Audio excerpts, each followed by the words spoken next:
The devil is pretty scary in general, but when you get a one-on-one message from him, the scare factor is amplified that much more. Number 5 on this list is Weirdo. This one's a bit weird. Michelle Clark Miller says, "Not me, but my uncle's best friend actually went to hell. My uncle was a Vietnam vet and was still close with some members of his platoon. One of them, nicknamed Weirdo, had the usual problems with most traumatized vets. He drank, he did drugs, he beat on people. He'd been in and out of jail, in and out of rehab. Then one day he had a heart attack and died on the table. He said he woke up in a dark place full of volcanoes, swamps. He said it smelled awful and all you could hear was people screaming. He said he was full of fear, dread, and despair, but when he turned around to run, all he saw was fire, lava, smoke, and tar. Then he heard a man's voice say, 'You have one more chance, Jonathan.' That was his real name. Next thing he knew, he was in a hospital room surrounded by his wife, his Vietnam buddies, and their families. And yeah, he turned his life around. Yeah, I think my life would be 100% different if I straight up went to hell, saw the devil there, saw how bad hell actually was, and then had him tell me that if I don't figure it out, I'm basically gonna be here for all eternity. No, no, no, no, no, no, no, no, no. Yeah, that would straight up traumatize me forever, guys. I think what's kind of crazy about this, though, is that he got a second chance. Like, you think about the devil, and you don't really think about the devil giving out a whole lot of second chances. Maybe he was just in a good mood or something. I don't know what it was, but hopefully Weirdo got the memo and doesn't need to go back there anytime soon. Number 4 on this list is Your Deepest Desire. This is a story from a Quora user named JP. Somebody asked them if they had ever spoken to the devil, and they replied, "I believe so. I woke up one morning facing the wall of my bedroom. Bed was pushed up against the wall.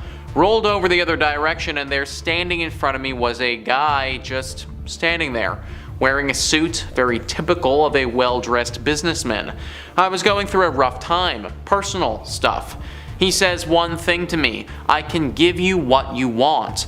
All while this is going on, I felt no worries or fear. It seemed oddly normal. My answer was, and still is, no. I did know what he was offering. I wanted it, but not for free. I had no belief one way or another about God at the time. I wouldn't say I didn't believe, I just never put much thought into religion. I can now say without a doubt God exists. Not because I've seen him or met him, but because I've met his enemy. My life has never been the same. I feel now without any choice of my own. I live with one foot in the spirit and one foot in the real world. Wish I could go back to being ignorant. And for that reason alone, I am happy to have never faced the devil head on like JP has. All innocence is gone from you after you see and hear something like that. Now you know that everything you do, you are being watched by the devil and also by God too. Pretty scary thing to wake up to there. Number 3 on this list is the purple golf cart.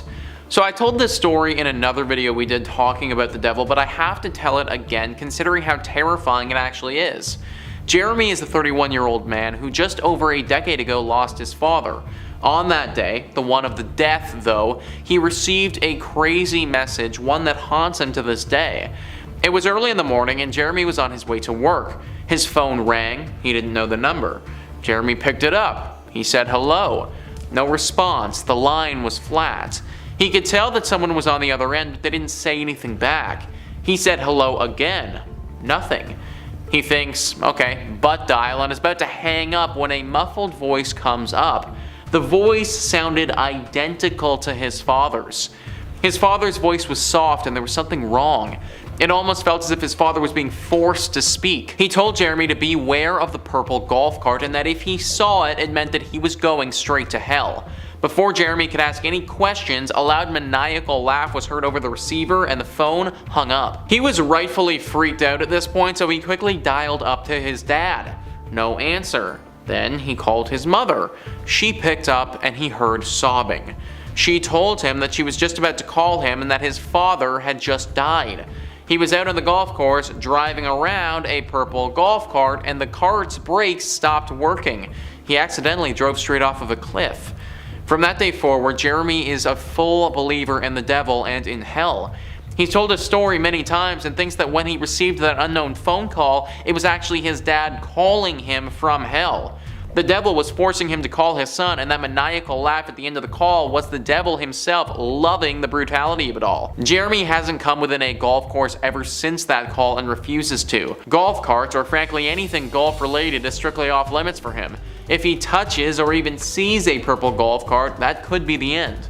And honestly, I know being scared of a purple golf cart sounds kind of ridiculous, but if I got that phone call, then I'd be feeling the exact same way. Number 2, Richard Ramirez. This next guy's really nasty and deserves to be in the second spot. 13 counts of murder, 5 attempted murders, 11 assaults, and 14 burglaries. Sounds like a hell of a guy. The Night Stalker. Charming name for what this man did. Born in Texas, his older brother went to Vietnam and returned with some pretty gruesome stories and some pretty gruesome visuals. The young Ramirez, soaking all of this up, grows up obsessed with the satanic occult and fascinated.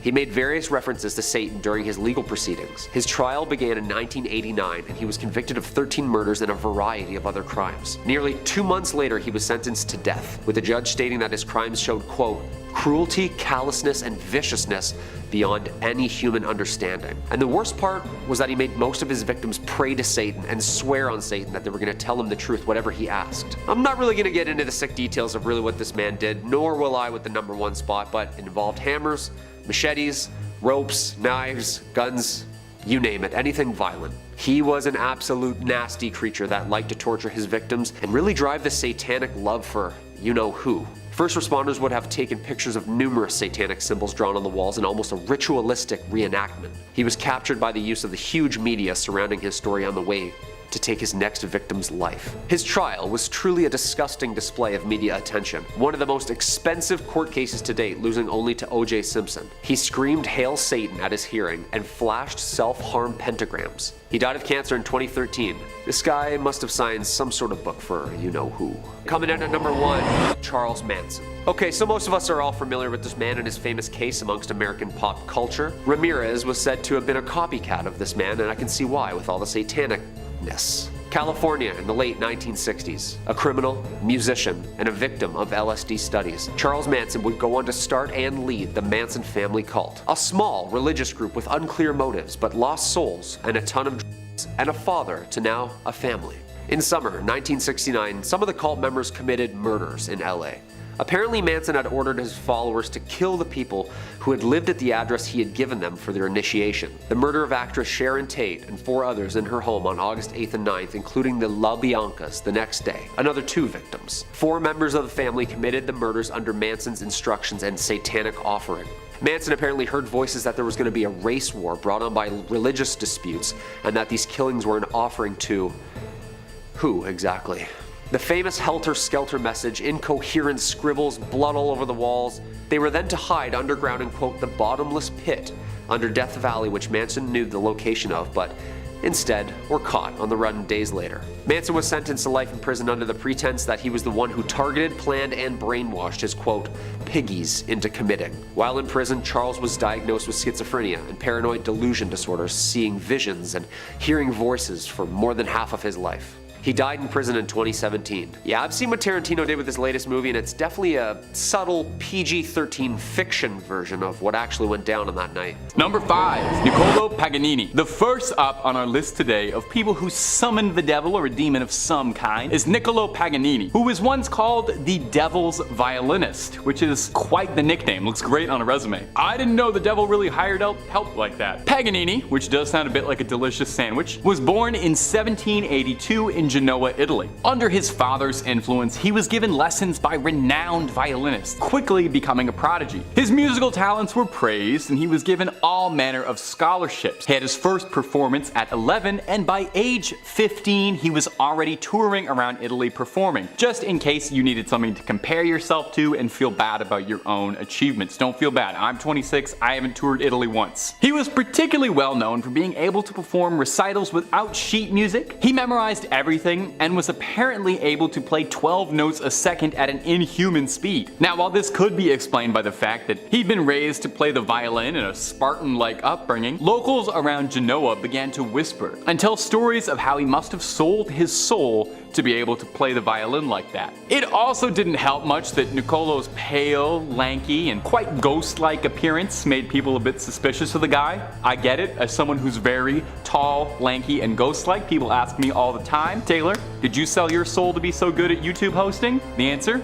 Yes. Paganini was a striking man with hollow cheeks, pale skin, and very long, thin fingers, which did not calm any of these rumors down. These things plagued his reputation, with people claiming outlandish things, saying they'd seen him with hooves, they'd seen him talking to the devil. Some say his violin was made out of the intestines of a woman he'd slain, and her soul was trapped in his violin, which I guess would make it sound beautiful? Now, in the end, Paganini would contract tuberculosis, and found himself getting weaker and weaker as the months and years went by. Before his death, he turned away last rites from a Catholic priest, saying he didn't need him because he wasn't going to die. He would pass shortly after. Was it because he'd already made his last rites with Satan, or was he just confident? It's up to you to decide. And if you're looking for more freaky stories of demonic possession, exorcisms, and all that jazz, we've got loads of that on the channel. If ghosts and goblins ain't your jam, we've got cryptids, conspiracies, aliens, government cover-ups, basically anything scary above or under the sun, we've covered it more than a few times. So click on through, hit that bell to not miss a single scream,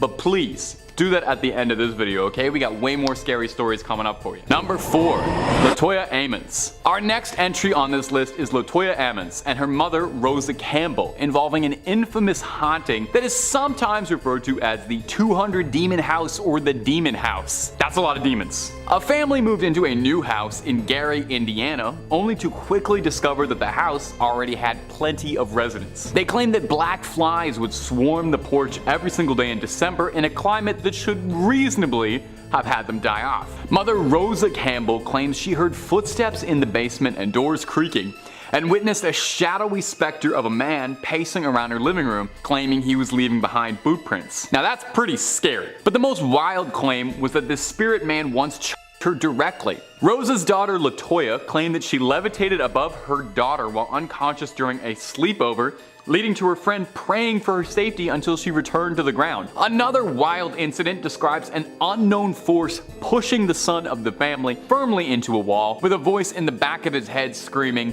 "It's time to die." Strangely, the family didn't decide to, burn the house down and move out and change state lines, but instead reached out to their family physician. You know the old saying, when there's something strange, who are you gonna call?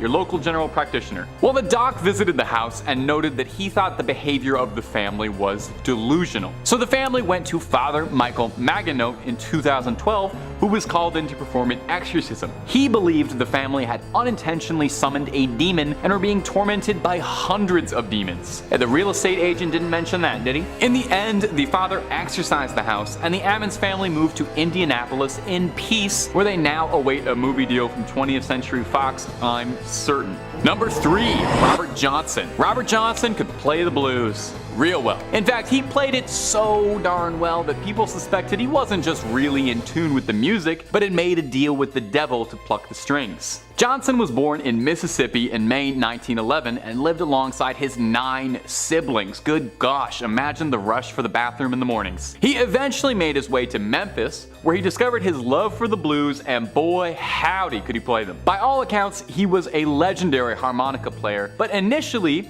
his friends would describe him as a pretty lousy guitarist. Well, practice makes perfect, right? Well, practice and demonic transaction. Because the story goes that Johnson would disappear for a few weeks entirely and buried his guitar at the crossroads of the now famous Highways 49 and 61 in Clarksdale, Mississippi, where the devil retuned his instrument and blessed his hands with the unnatural skills that made him a legend. When he started playing again, he was an overnight master of the blues. Now, unfortunately, the blues is born out of tragedy, and Robert Johnson was sadly no different. He passed away at the fairly early age of 27, the infamous age in which rock stars and famous musicians are purported to die with an alarming regularity. Amy Winehouse, Kurt Cobain, to rattle off a few. What makes this particular death odd, though, is how few details exist. His death was never reported, no autopsy ever performed, no cause ever given. The only thing we have to go on is local folklore. One in particular tells the story of Johnson playing at a country dance.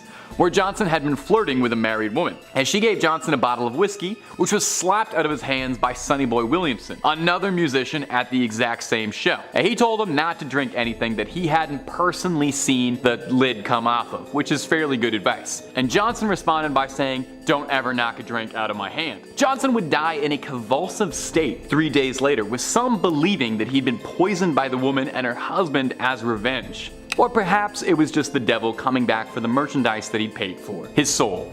Number 2 in this list is Patrick Antle. Patrick had a horrifying encounter with a demon several years back when he was 17. He's 23 now, but it's taken him that long to even speak about the event that transpired. At the time, he lived with his parents in Cincinnati. One evening, Patrick decided to sneak out and go to a local high school party.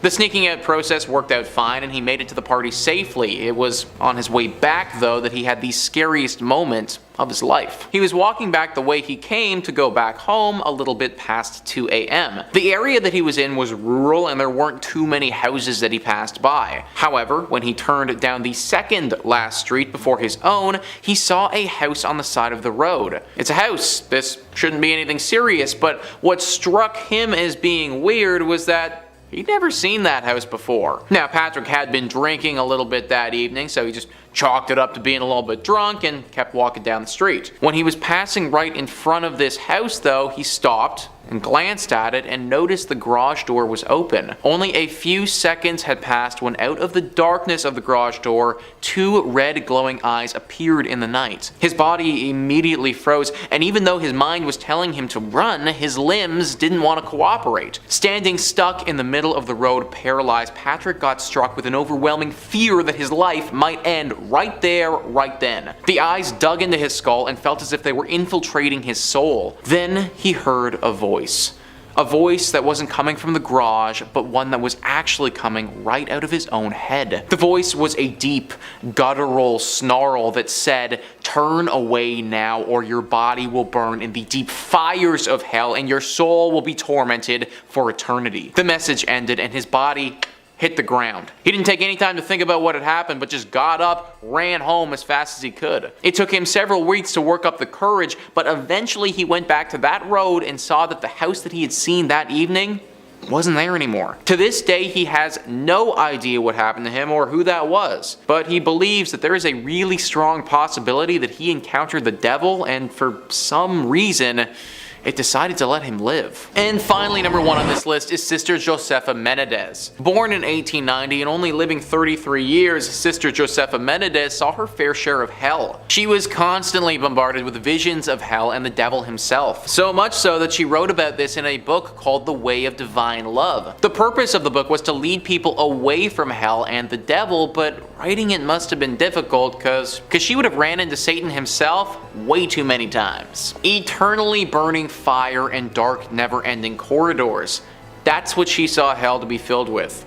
All the souls and people who were sent there, the devil would suck the capability of love and compassion from them so that they could no longer feel any positive emotions at all. It was just depression and grief for those that got sent here. The devil was a dark creature in her visions who would eat these happy emotions up but not feel any of them himself. She saw these visions and warned us about them so that we wouldn't have to see them. I recommend heeding her warning. Coming in at number 5, Michael Taylor. It's 1974, Yorkshire, England. Michael Taylor, age 31, father of 5 and husband to Christine Taylor. Michael was a well-mannered and caring father and husband. Michael, like anyone, became depressed from a back injury, left him short on work and seeming a little odd and off. After seeking religious advice and a one-on-one session at a local church, Michael started having outbursts and acting aggressively. Puzzled, he sought one-on-one sessions which turned ugly. After apparently changing form and attacking Marie, a young religious leader helping Taylor and unable to remember anything, Michael and the church agreed that an exorcism was necessary. Father Peter Vincent and Reverend Raymond Smith met at St. Thomas and started. It got so violent, he was tied to the church floor. After hours in the middle of the night, the two had managed to exorcise more than 40 demons out of Michael, in which appeared around them as they exited. Violence continued, leaving only 3 demons remaining for the next day. After returning home from the first session, Michael was found now only hours later, naked, in the middle of the street, covered head to toe in blood. Michael had returned home, to which then his wife and family dog lay dead as the police arrived in the AM. His wife, missing her eyes, tongue, and skin from the front of her skull. The dog, torn limb from limb and spread around the home. He was arrested soon after for the death of his wife. Michael had this to say about his late wife in court, quote, "I am released. I am released. It is done. The evil in her has been destroyed." Yeah, that was definitely a vessel for him. He was acquitted on psychological conditions, and jury found that he met his breaking point during the exorcism that night. He was acquitted on insanity and remained in and out of facilities until he passed in 2013. Number 4, David Berkowitz. New York, 1976, and the police were busy on the search for a man shooting couples in the New York area, which had started to become a citywide phenomenon that summer. Brunette women with long hair frantically cut and dyed their hair blonde in fear. The .44 caliber killer was the title the press gave David in his earliest of assaults. After losing his job, David began to experience psychotic episodes and claimed that his neighbor's German shepherd had begun talking to him and eventually explained to David that he was a demon. He took the name after the pet's owner, Sam. It was this dog who ordered the killings by David and claims that the pet coaxed David into killing. David used this summer to shoot 8 people, resulting in 6 lives and the stabbings of 2 others. Using his .44 caliber bulldog revolver, David sent police on a wild goose chase around New York City with handwritten letters, David mocking the detectives with cryptic messages. Some of them explain who Sam is, and some of them explain what Sam does. Some mock police, saying that they are never going to find or stop him. David was finally arrested just hours before his next planned victim's visit. He applauded police in their ability to stop him, in the back seat of the car, laughing and cheering. Although David pleaded not guilty to insanity and pleaded guilty, expressing that he was coaxed by the demon and that it demanded him to kill for hell. He was sentenced to 6 consecutive life sentences with parole after 25 years. During the mid-90s, he amended his confession and claimed that he had been a member of a violent satanic cult that orchestrated the incidents as ritual murder and pleaded guilty to stabbing and attempting to murder others before the shootings had even begun. His letters are public and spine-chilling. Check them out. Real Riddler stuff. Quote, "I am the monster. I am Beelzebub. I am the chubby behemoth. Police, let me haunt you with this. I'll be back. I'll be back. Yours in murder, Mr. Monster." Okay, his violent spree led the legal system to create a new law called Son of Sam's Law, designed to create criminals from financially profiting from the publicity created by their crimes, which at the time, he was basically a celebrity. He remains in prison to this day. Number 3, Herbert Mullen. 1970s again. At the exact same time, in the same area, police had 2 serial killers to keep up with, Herbert Mullen and Edmund Kemper. No relationship to each other or each other's cases. Mullen was a paranoid schizophrenic in and out of mental health facilities in California during his teens. Mullen then kills 14 people during a 4-month period due to, quote, "the impending natural disaster that would happen if he didn't." Mullen was convinced that the voice in his head he was hearing was telepathic. Mullen claims the voice of the Father had explained that the Vietnam War acted as a giant sacrifice that saved us from an earthquake and another one was coming soon. Constantly hearing the man's voice named the Father, encouraging him to gain more blood sacrifices, Mullen bludgeoned a man to death with a baseball bat. Mullen claims that the man was actually Jonah from the Bible and was begging him to sacrifice himself to Mullen. He then murdered a woman in the front seat of his car before dismembering her in a nearby park. Yeah, this is real satanic stuff, I told you. His third victim, a priest that he was confessing to in a Catholic church. Mullen says the priest claims to have telepathically begged him to sacrifice his life for the cause. Mullen then killed 5 people in one day. He claims that all the victims telepathically begged to be sacrificed as a good deed to the Father. Herbert Mullen remains in custody, and who was the father who kept talking to him through all of these people? Number 2 on this list is I can't wait. I can't wait. Those are the words that Serena heard back in 2011 when she had a face-to-face encounter with the devil. She was snorkeling out in Australia at the time. She was a regular and knew her way around the reef. This time though, she made an almost fatal mistake. She was stung by a creature that did not want to be disturbed. Her whole body froze up and it went into shock. Her one friend, who was snorkeling with her, noticed after a few minutes and dragged her to shore. At this point though, she had taken in so much water and the sting was really bad. She was fading very fast. While her friend called the ambulance and tried to get help, Serena was in her own world entirely. That world was hell. Serena traveled to hell and was standing on top of a mountain looking down at the flames and death below. People strung up getting abused by demons of all shapes and sizes. The torture was horrible, and the screams were even worse. Shadow creatures flew and circled around the skies, and clouds shot down lightning that was actually fire. It was truly hell being there. Then the entire world started to shift, and a giant creature that Serena could only imagine was the devil took shape in the sky. It smiled and cackled and looked straight at her. Then it said, "I can't wait to meet you, Serena. See you very soon." And just like that, her eyes opened and she saw a paramedic reviving her on the beach. She had died for a little bit there and went to hell, and the devil himself stopped in to tell her how excited he was to meet her. Since then, Serena has quit snorkeling completely, probably for the best after an experience like that. And finally, number 1 on this list is the end.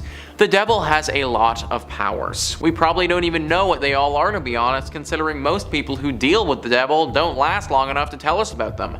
Either way, he is clearly a very powerful creature, and knowing when the world will end, that could be one of his capabilities.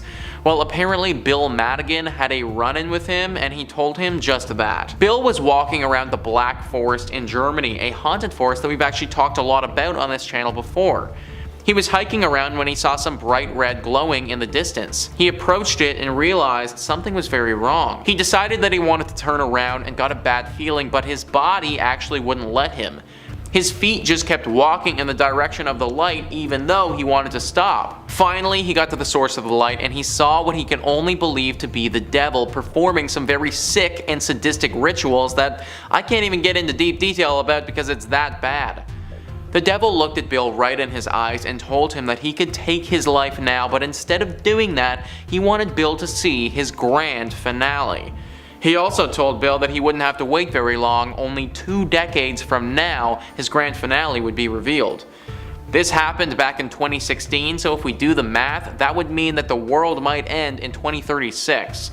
That doesn't leave us a whole lot of time, folks. Starting off this countdown, we have the North Berwick witches. North Berwick is a small town in Scotland where some of the most brutal and horrific witch trials took place. It all started during the reign of King James VI. While on his way to get his new bride in 1589, he encountered a series of disastrous storms. In fact, the storms were so bad that he was forced to head back home. He immediately thought that the storms were the work of witches. It didn't help that back then a rumor had started that a witch had sailed out on the River Forth to conjure up some storms. So from then on, King James was dead set on finding these witches. In fact, 70 to 200 women were accused of being witches. Most of them were tortured and then executed. Now, apparently during these trials, he did come across a number of women that admitted to being witches. They claimed that they had all made deals with the devil and were now under his command. They also claimed that they would use one of the churches there to hold their covens. They even said that this was the place where they had summoned the devil himself. In fact, this church was located right on the seafront, so James was like, aha! The perfect place to conjure up storms, all of you are guilty. As a result, these witches were strangled and then burnt at the stake. In our 4th spot today, we have Sabrina Spellman. Although she's a fictional character, Sabrina still deserves a spot on today's list. Without too many spoilers, the show The Chilling Adventures of Sabrina is about Sabrina, a teenage witch who on her 16th birthday has to sign her name in the Book of the Beast. Upon doing so, she makes a deal with Satan. She basically gives herself to him in exchange for magical powers. At first, Sabrina refused to do so because she didn't want to give up her mortal life, but later on she was forced into doing it in order to stop a number of evil forces that were murdering many of the townsfolk. Once she signed the book, she is forced to do Satan's bidding. She has to basically bow down to him and do whatever he instructs her to do. In return, Sabrina's magic became even stronger. In fact, she became the 4th witch in all of history to summon demonic blue hellfire, which was then used in order to fight off the Greendale 13. And for her to do that as a relatively new witch is very impressive. Later on in the show, we also realize that Miss Wardwell is evil and is using Sabrina so she can become the Queen of Hell. Sabrina's destiny took a dark shift as soon as she made a deal with the Dark Lord. Although all the witches in the series have signed this book, the Dark Lord specifically needed Sabrina to sign it. Her destiny is far more different than the other witches in the show. Have you guys watched the show? Let me know in the comments below. Honestly, I did, but after season 2,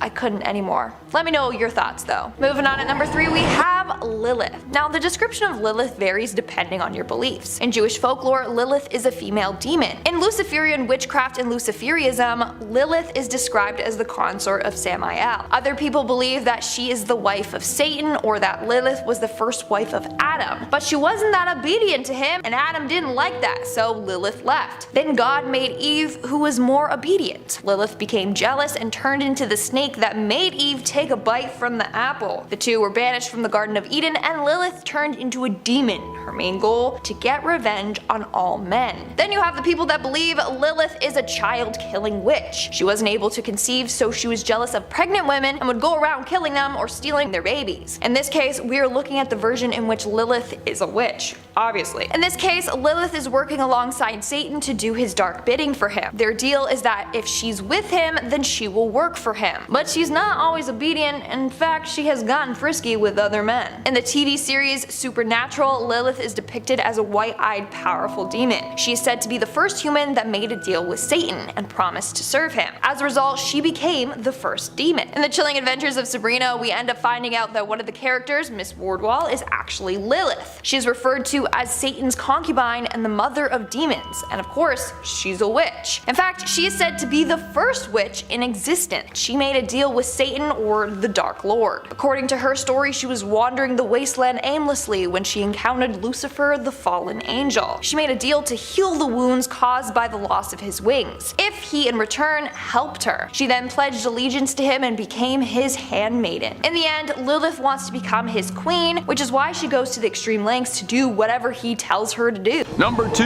Agrippa. Heinrich Cornelius Agrippa was a scholar living in the 15th century with one of the coolest names ever. Corny Agrippa. Agrippa devoted his life to writing about the occult. Now, I can freely talk to you about the occult, the devil, and all manner of blasphemous heretical things, but things haven't always been so liberal. And way back when, even so much of breathing about the devil was tantamount to sinning, so Agrippa was not a man without controversy. He wrote of the devil in great, intricate detail. His books would include information breaking down exactly how witches cast spells and perform incantations and rituals, and even shared where they get all of their cool outfits, big hats, and big stomping boots. It's mostly Hot Topic and doll skill. So where did Agrippa get all of this information?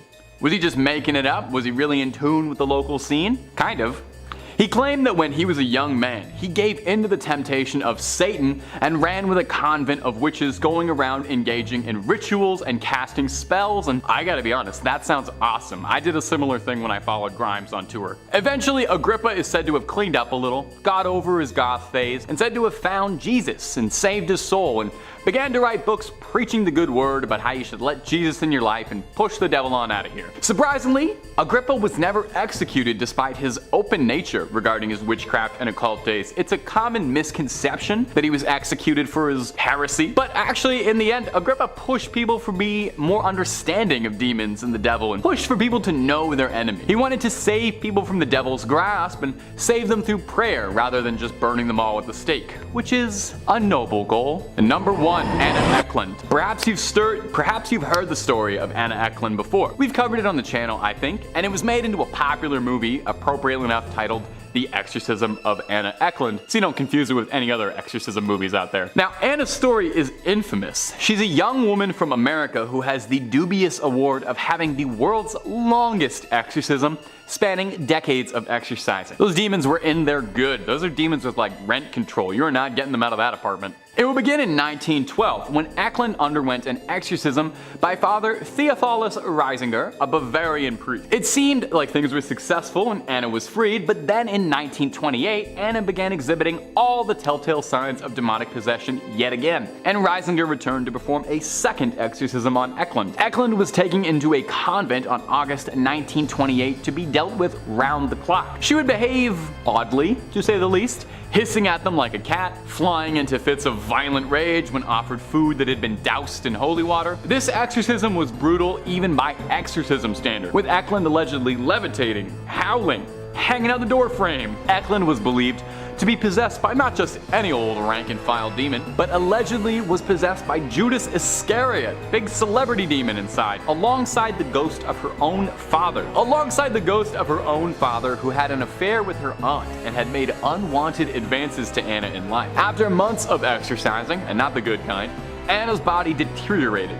She would vomit up debris, her head and face swelled, she refused to consume food or drink. Eventually, after months and years of exorcism, on December 23rd, the final day of the exorcism, the battle was won and Anna was freed, and by all accounts went on to live a fairly normal life afterwards. A Christmas miracle if there ever was one. Number 5 on this list is Jennifer Perez. Jennifer is currently on, I think, what a lot of people would describe as a good path, but it wasn't always that way. For a while there, Jen was going down a really bad path. Drugs and alcohol and depression, they ran her life, and things, they weren't looking too bright for Jennifer. In fact, it got so bad that one evening in the early 2000s, her body couldn't hold up anymore. And she died. It was in that time of death that she visited hell and saw the actual devil. Now, it didn't start out like that. Apparently her heart stopped and the first place she went was heaven.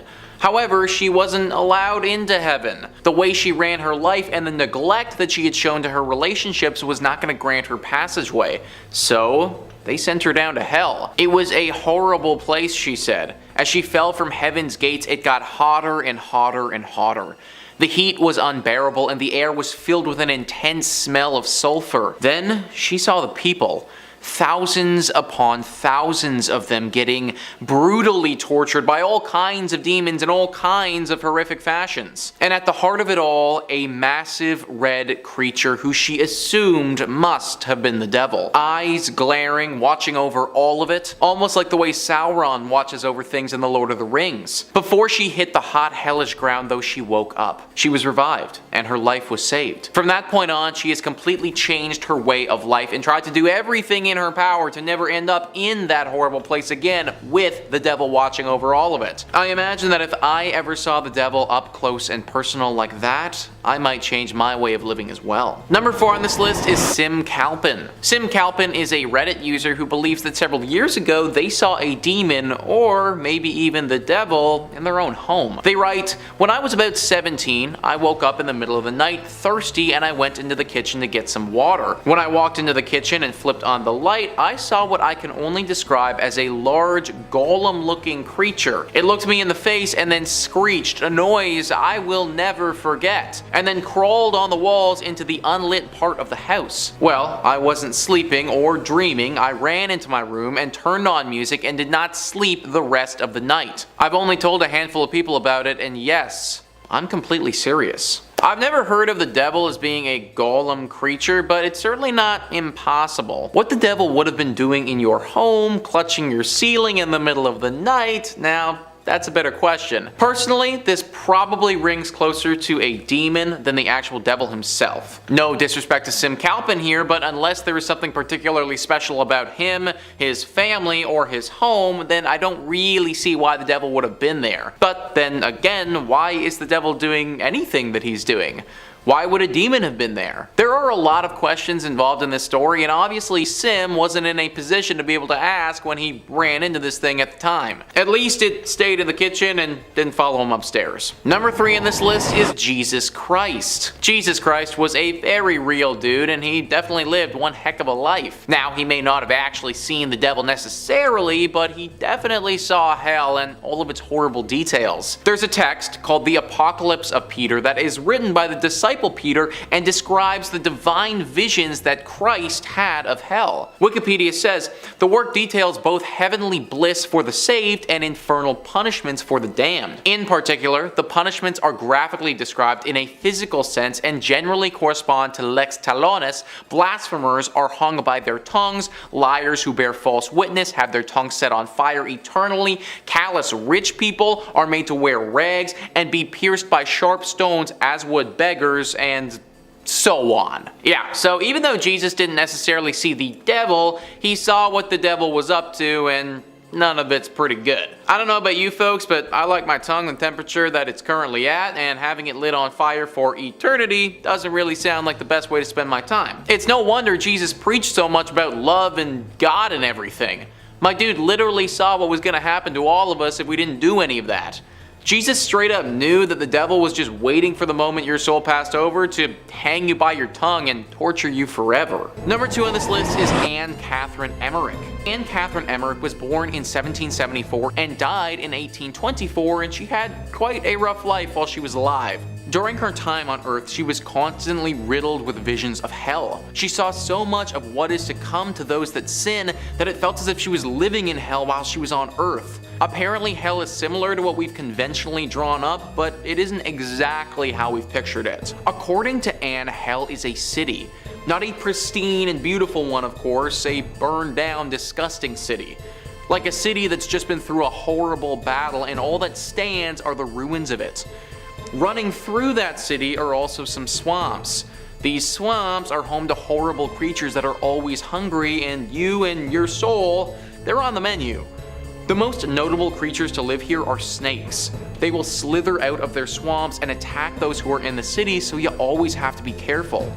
People are always screaming and fire is always burning, but the loudest and most uncomfortable scream comes from the devil himself. Anne saw the devil and he was chained up in the middle of the city. Yeah, that's right guys, apparently the devil himself is locked down here and screaming all the time to be set free. Which at this point, he might actually be. Anne said that she found evidence in her visions that the devil would be released upon the world of the living before the year 2000. Hate to break it to you guys, but it's currently 2022, so if Anne was telling the truth, then it's very possible the devil is already out and about. And finally, number 1 on this list is Father Gabriel Amorth. Father Gabriel Amorth, an expert when it comes to exorcisms, somebody with the capability of purging a demon over video chat, has come face to face with the devil. Being in the exorcism business means that you're going to be dealing with demons and devilish creatures pretty regularly. On one specific occasion, one that Father Gabriel Amorth will never be able to forget, he believes he saw the actual devil. The New York Post writes, in 1997, when a young, slim peasant man was escorted into the small room where Father Gabriel Amorth conducted his exorcisms in Rome, the priest felt immediately confronted by evil. Amorth said he asked for the help of Jesus, and the young man began to curse and spit using English instead of his native Italian. Amorth bellowed, "Whoever you are and all your companions who possess this servant of God, I command you, tell me your name, the day and the hour of your damnation." The man fixed him with a glare and snarled, "I am Lucifer." It was obviously at this point where Father Gabriel Amorth knew he was dealing with something pretty serious. The Post goes on to describe how, in return, the demon resumed his shrieks, making the possessed turn his head back and his eyes roll. He remained like this with his back arched for a quarter of an hour. As this continued, the room became extremely cold and ice crystals formed on the windows and the walls.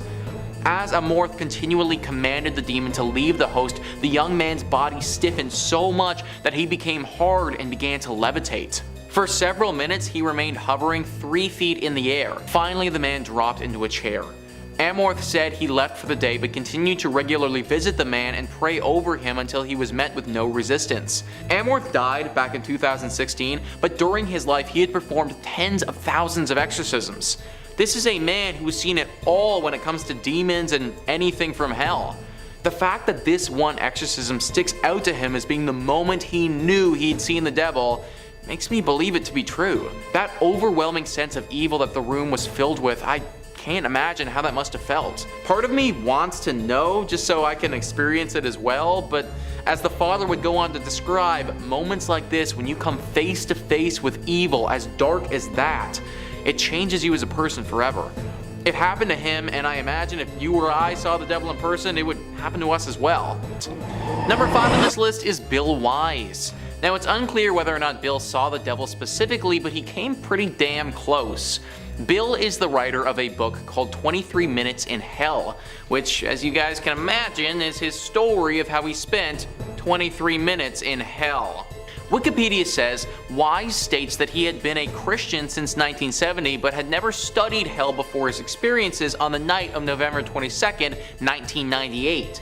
According to the book, Wise, then a real estate broker, found himself in a cell approximately 15 feet high and 10 feet by 15 feet in area where there were two foul-smelling beasts, personifications of evil and terror, who spoke in a blasphemous language. Wise says that the creatures had strength approximately 1,000 times greater than a man's strength.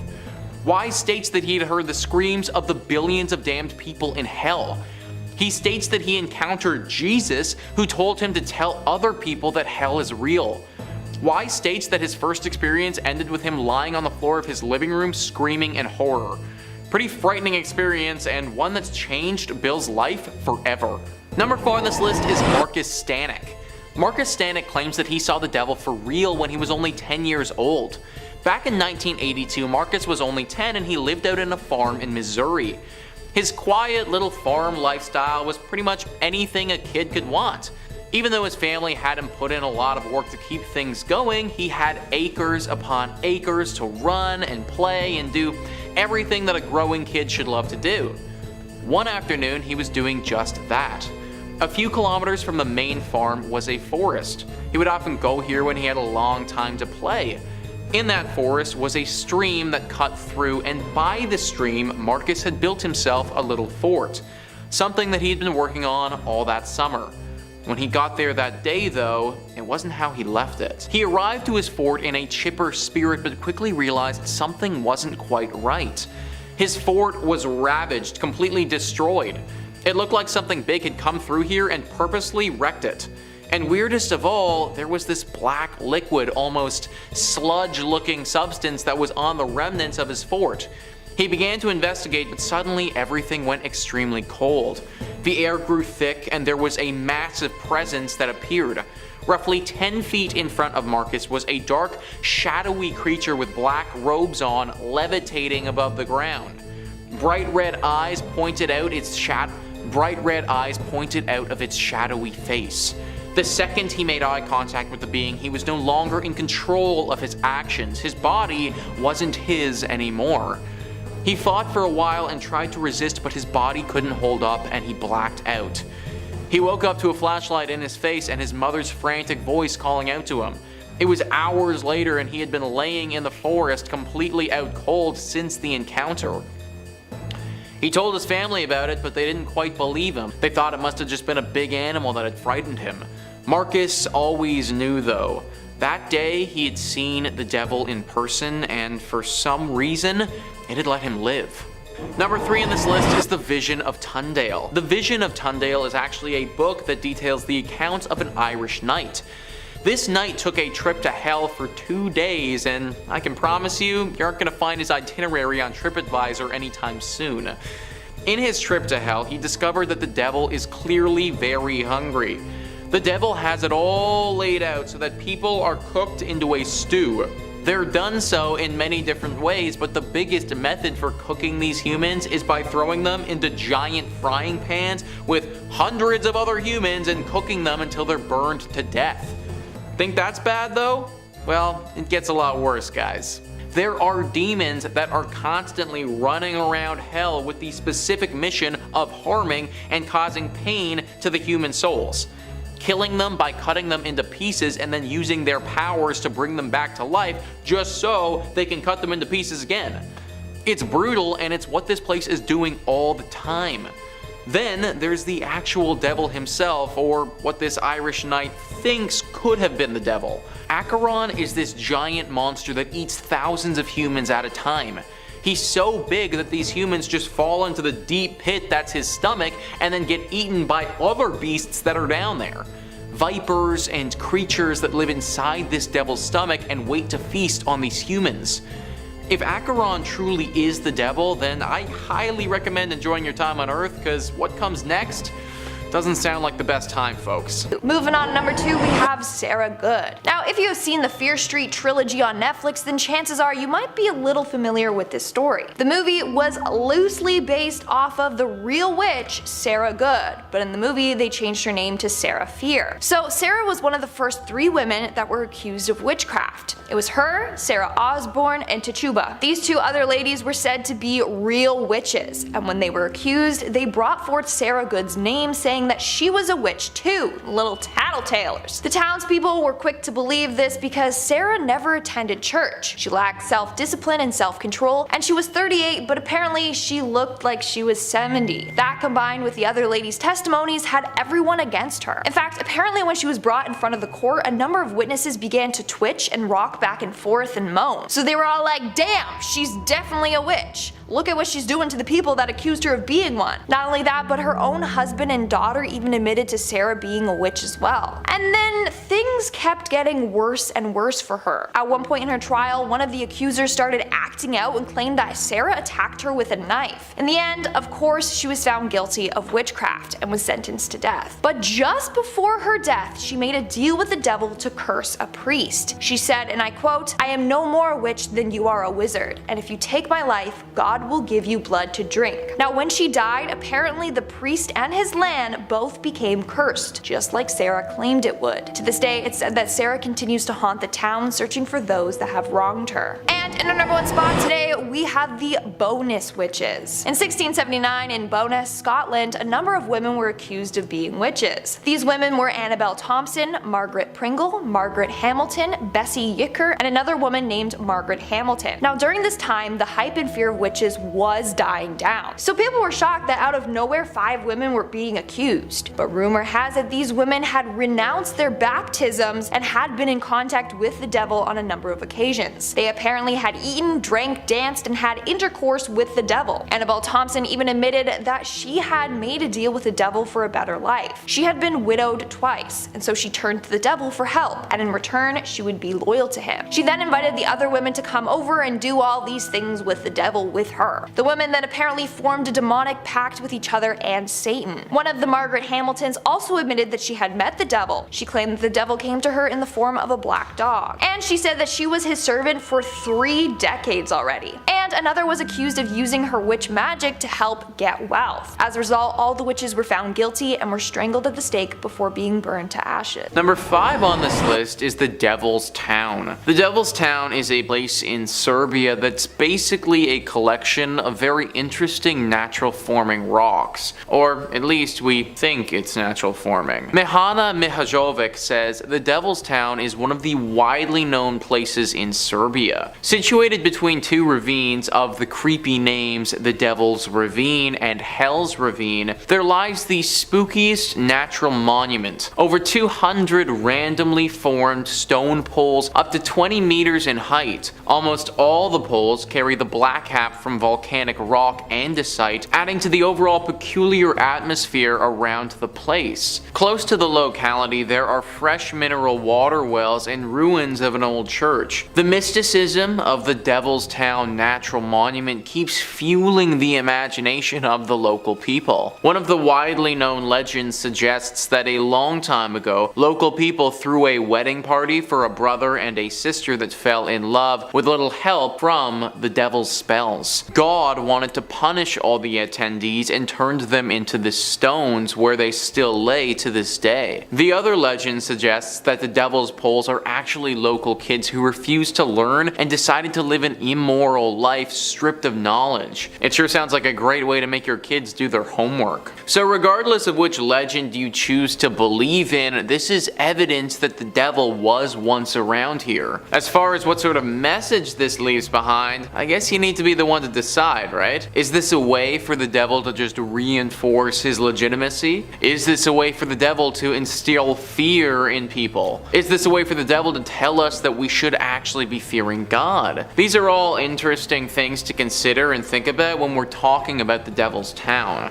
I will say something and give the devil a little credit. If these rocks were actually formed by him and some devilish activity, then honestly, nice work, man. They're very cool and made a strong push to become part of the 7 natural wonders of the world. Maybe people decided to leave them out of that list though, because promoting something created by the devil himself might not be the best idea. Comment down below what you guys think this weird and creepy formation of rocks could truly mean. Number 4 on this list is Hotel California. Hotel California is right up there as being one of rock's best songs ever. I feel like I have a very special connection to the Eagles classic because I remember in 10th grade or sometime in high school, I had to do a project breaking down a classic song and looking at the lyrics and really evaluating them. I decided to do mine on Hotel California, and it was through this project that I learned something very interesting about this piece of music. Hotel California may have been partly written by the devil. Thoman says it's not only on Halloween that you can expect the devil to be up to no good in the background. For example, with the super hit Hotel California by the Eagles, when played in reverse, the secret message says, "Satan, he hears this. He had me believe, incredible or verifiable." Was the ruler of hell involved making the Eagles' greatest hits album the best-selling album of the 20th century in the US? Now this is the message you get when you play it backwards, but you don't even need to play it backwards to get some pretty weird messages just listening to it in general. The whole song itself is a complete trip. One line in the song says, "This could be heaven or this could be hell." Another line says, "We are all just prisoners here of our own device." And finally the song finishes by saying, "You can check out any time you like, but you can never leave." The whole song itself could be one big metaphor for hell, let alone the secret message in the song that you hear when you listen to it in reverse. What do you guys think? Was this actually the work from the devil? Number 3 on this list is the Daevas. The Daevas actually come from the religion Zoroastrianism and are part of that religion's demonic entities. If you're unfamiliar with that religion, then just know that it is one of the oldest religions ever and is still being practiced today. Well, there are tons of messages in scripture and artwork describing these demons that basically act as warning messages to all who may have the misfortune of running into them. Grunge says, traditionally Daevas are thought to be the creation of Ahriman, an antagonist and equally powerful counterpart to the benevolent creator. In one of their religious texts, the Gathas, Daevas are described as rejected gods with an affinity for evil who, for whatever reason, still hold sway with some followers. One of their chief character traits is an inability to discern truth from lies, making them at least psychologically adjacent and possibly directly related to most roommates that you've likely met on Craigslist. All kidding aside though, these things can be very, very dangerous, and many people believe that a lot of the work and scripture that talks about them, that was actually left behind from the devil. The purpose of doing this was to strike fear into people and make them start to distrust their fellow human. Number 3 on this list is Manuel Vela. Several years ago, Manuel Vela killed his pregnant girlfriend. It was a brutal murder and an incident which climaxed in a police chase where he was finally captured. Many people obviously asked the question, why? And the answer may shock you. The Mystique says Vela told the interviewers that the murder of his girlfriend and her child were part of a religious and political statement. He was possibly trying to enlighten the crowd of his opinion on pro-life ideologies. However, it seemed like his motivation behind the murders wasn't just politically backed. He went on to say how he is the Antichrist and the voices in his head guided him on what to do. Many of his analogies were akin to things that have happened in the history of Christianity. Vela literally believed that he was the Antichrist, guys. That sounds like a pretty textbook example of a demonic possession to me. At this point, Vela's competency to stand trial was in question and a hearing needed to be done. Manuel never actually made it to the hearing though, because in January 2017, authorities found him dead in his cell. He had taken his own life. Number 2 on this list is the Son of Sam. The Son of Sam was a killer that caused one of the biggest citywide police investigations ever. Ranker says New York City during the summer of 1976 was a hotbed of anger, frustration, and fear, and David Berkowitz, aka the son of Sam, didn't help the matter by killing 6 people and wounding 7 others in the span of 1 year. After his arrest, Berkowitz told police that he was under the control of a demon named Harvey who inhabited his neighbor's dog and implored him to kill people. Once, during a 3-month break from his murder spree,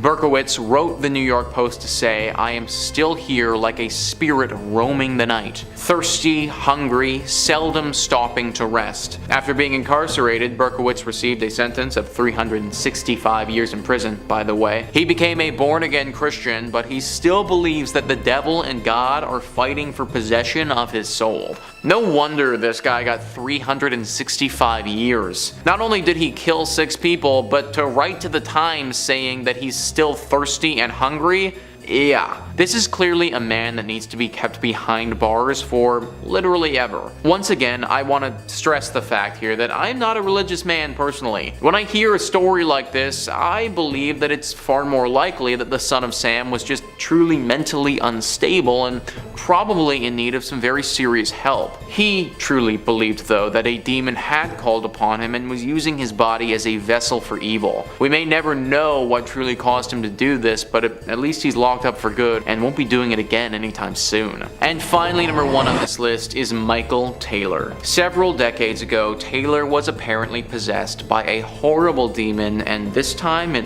really got the better of him. Ranker says in 1974, Michael Taylor was just a simple butcher living in Ossett, England, who was suddenly overcome by an evil spirit. He had an exorcism performed on October 5th and 6th of 1974, and while it went okay, the priests weren't able to expel all of the demons. According to Bill Ellis, an authority on folklore and the occult in contemporary culture, in an all-night ceremony, the exorcists believed that they had invoked and cast out at least 40 demons, including those of incest, bestiality, blasphemy, and lewdness. At the end, exhausted, they allowed Taylor to go home, although they felt that at least 3 demons, insanity, murder, and violence, were still left in him.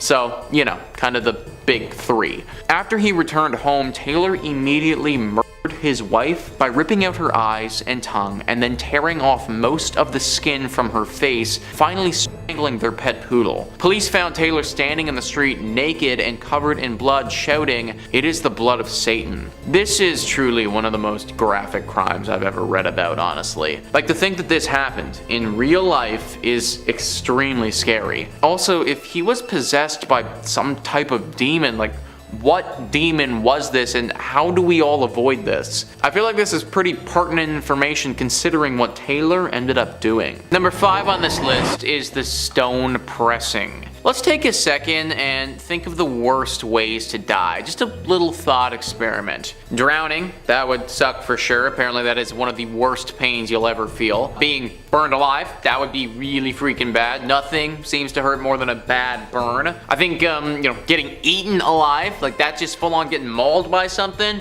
That would suck. I can't imagine that would feel very good. But you know what you probably didn't think of there is getting squished. And to specifically qualify that, getting squished slowly. The reason that didn't come to mind is because no one really thinks about that as a way to go, but now that we are thinking about it, I think that ranks pretty high on my list of horrible ways to die. Getting squished slowly is exactly what happened to a poor man in the Salem witch trials. Ranker says 19 people were executed during the Salem witch trials in early 1691, most of whom were hanged. Giles Corey, however, received a different sentence. During his trial, his torturers tried to make him admit to practicing black magic and being devoted to the devil. They did this by piling rocks on his chest one by one while demanding he confess. All his neighbors watched as he was crushed in a pit, only willing to say, "More weight," rather than confess to something that he had not done.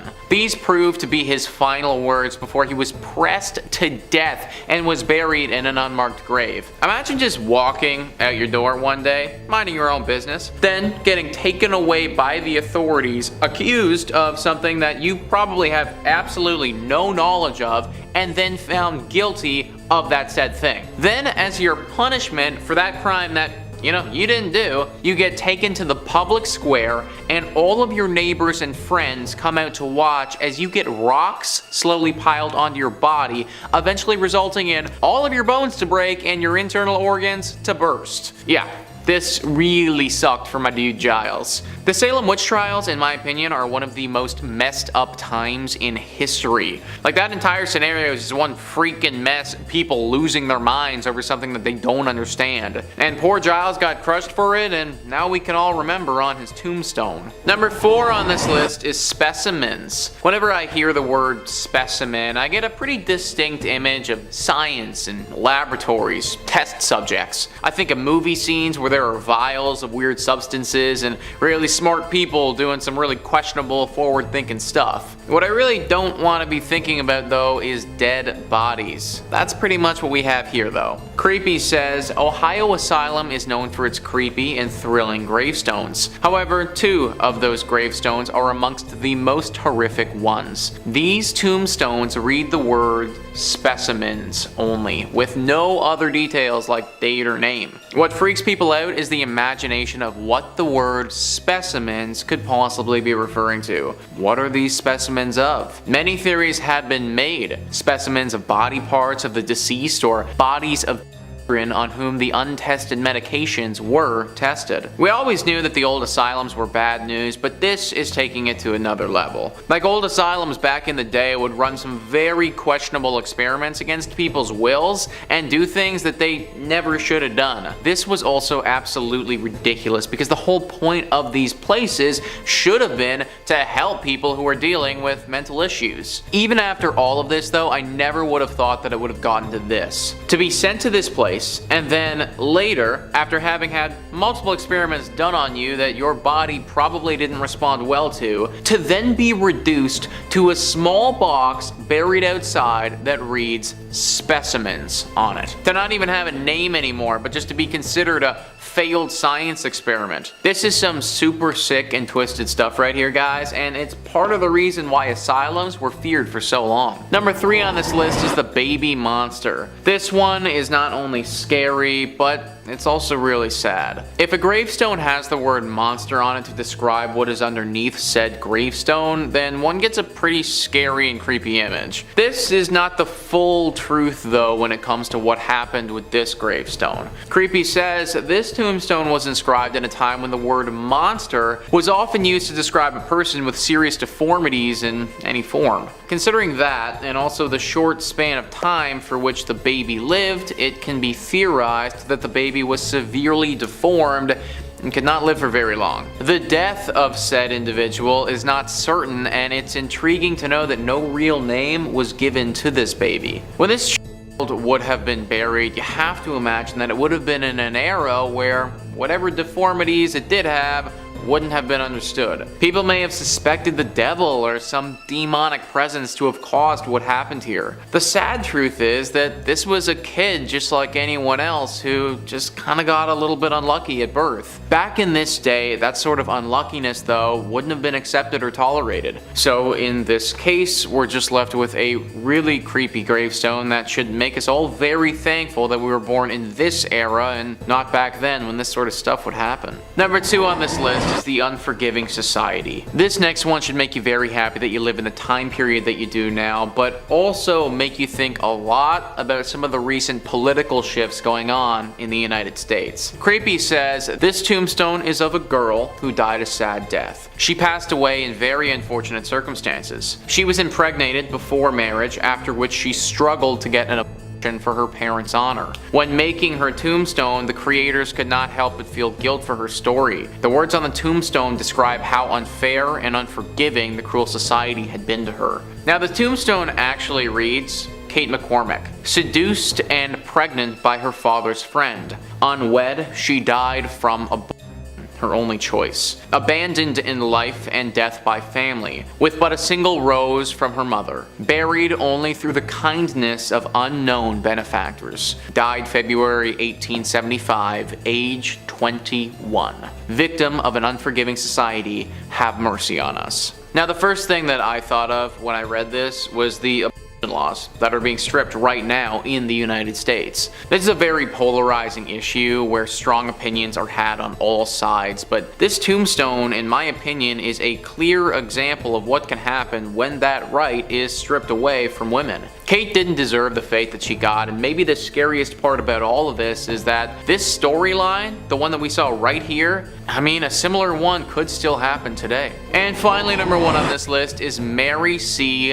Donlenchi. Mary C. really wasn't too fond of the people who put her where she is now. In fact, she hated them so much that she put a curse on them, one that might still be running rampant throughout their bloodlines to this day. Her tombstone read, "May eternal damnation be upon those in Wailing Part who, without knowing me, have maliciously vilified me. May the curse of God be upon them and theirs." Now, the crazy part about all this though is that apparently her neighbors and the people that she's cursing, they didn't do anything wrong to her. Creepy says, as shown by the words on the tombstone, Mary C. felt nothing but anger towards her neighbors. The delusions she had of her neighbors conspiring against her are depicted on this tombstone. She left all of her possessions to the Massachusetts Society for the Prevention of Cruelty to Animals after her death in 1985. The neighbors reported how the deceased used to constantly indulge in petty fights and negative behaviors. So apparently this curse was just her being super petty. Imagine you only have a few more words on planet Earth, and instead of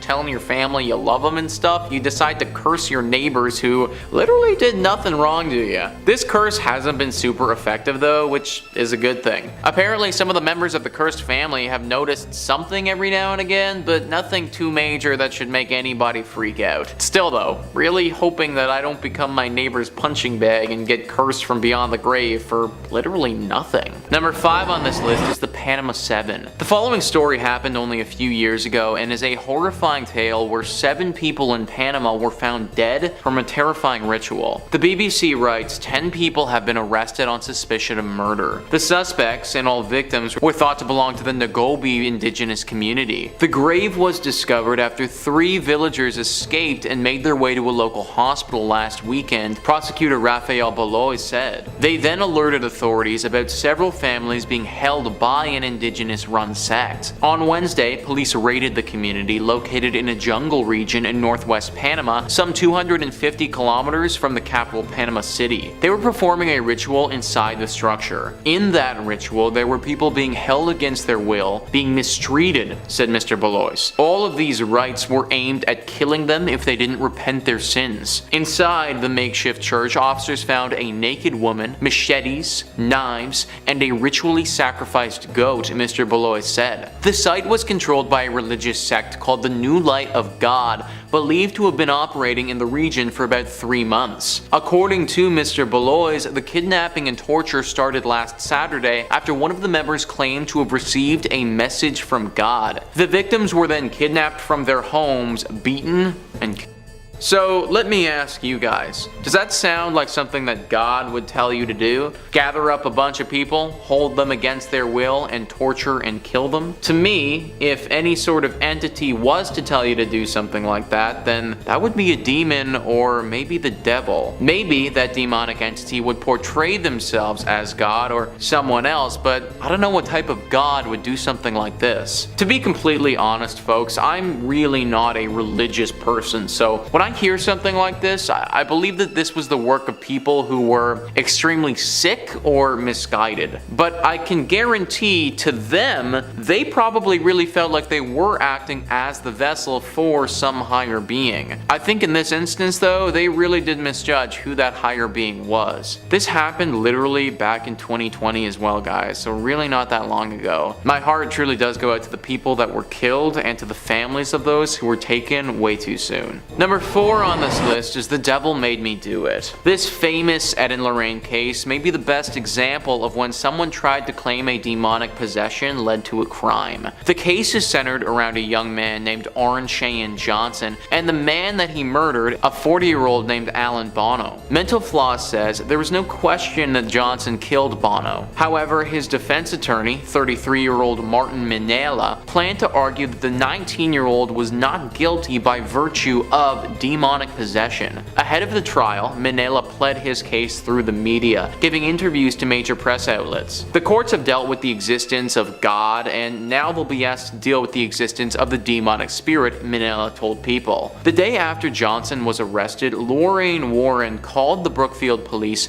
and blamed the killing on a demon. Johnson didn't actually say the devil made him do it, he only claimed that he didn't remember stabbing Bono. However, according to the testimony of an officer on the scene, Johnson did tell the police, "I think I hurt someone." Now, this defense didn't actually work out for Johnson. He was inevitably convicted of first-degree manslaughter and sentenced to 10 to 20 years in prison. However, he didn't serve nearly that many and was released after less than 5 years for being a really good prisoner. In my opinion, I kind of doubt that this guy was actually under the influence of a demonic possession, and clearly the jury, they felt the same way. That being said though, he did seem pretty committed to that story during the trial, so I suppose it's something to consider. Number 2 on this list is the Blood Falls. Once again, we have a naturally occurring wonder that people believe is actually a hidden message from the devil. Let me tell you the geological explanation of this, and then I'll tell you the possible demonic explanation. Atlas Obscura says, roughly 2 million years ago, the Taylor Glacier sealed beneath it a small body of water which contained an ancient community of microbes. Trapped below a thick layer of ice, they have remained there ever since, isolated inside a natural time capsule. Evolving independently of the rest of the living world, these microbes exist in a place with no light or free oxygen and little heat, and are essentially the definition of primordial ooze. The trapped lake has very high salinity and is rich in iron, which is what gives the waterfall its red color. A fissure in the glacier allows the subglacial lake to flow out, forming the falls without contaminating the ecosystem within. So that's the geological explanation. The one involving the devil isn't as calm and cool though. This legend says that a man died and was sent to hell. Now he got there and obviously didn't love where he was. The man was continuously tortured and mistreated, as we can all expect from being in hell. Well, apparently this particular man wasn't about staying here forever. One day he attempted a daring escape and actually made it pretty far. He found a gateway between hell and the natural world. This gateway led directly to Antarctica, where the falls are now. He made it back to our physical world, but then the devil showed up. The devil brutally mutilated and cut the man to pieces, creating a waterfall of blood. The devil then sealed this blood in ice as a warning and message to everyone left on Earth never to attempt to go in or out of hell. Finally, number 1 on this list is the Codex Gigas. This book often makes all of our lists when we're talking about the most haunted or most cursed books ever, and rightfully so. This book, written many years ago, was literally by the hand of the devil. Mental Floss says the book's sinister reputation stems from a full-color portrait of the devil contained in its pages and a legend about how the image got there. According to folklore, the book is the work of a monk, possibly Hermanus Heremitas or Herman the Recluse, who had broken his vows and been sentenced to be walled up alive in the monastery. He struck a deal to save himself. If, over the course of a single night, he could write a book containing all the world's knowledge, his life would be spared. When he realized the task was impossible, the monk sold his soul to the devil, who helped him finish the book and signed it with the now infamous portrait. Now, I'd love to tell you guys what message the devil left for us in here, but that would require me to read the book myself, which I have absolutely no intention of ever doing. Legends have been told of people becoming insane and losing their minds and all sense of reality after reading it. So, even if I did read it with the intention of relaying the messages to you guys, I don't know if I'd even be capable of doing so. It's been kept in Sweden's National Library and has been there for several hundred years if you guys wanted to go and give it a read. I don't recommend it.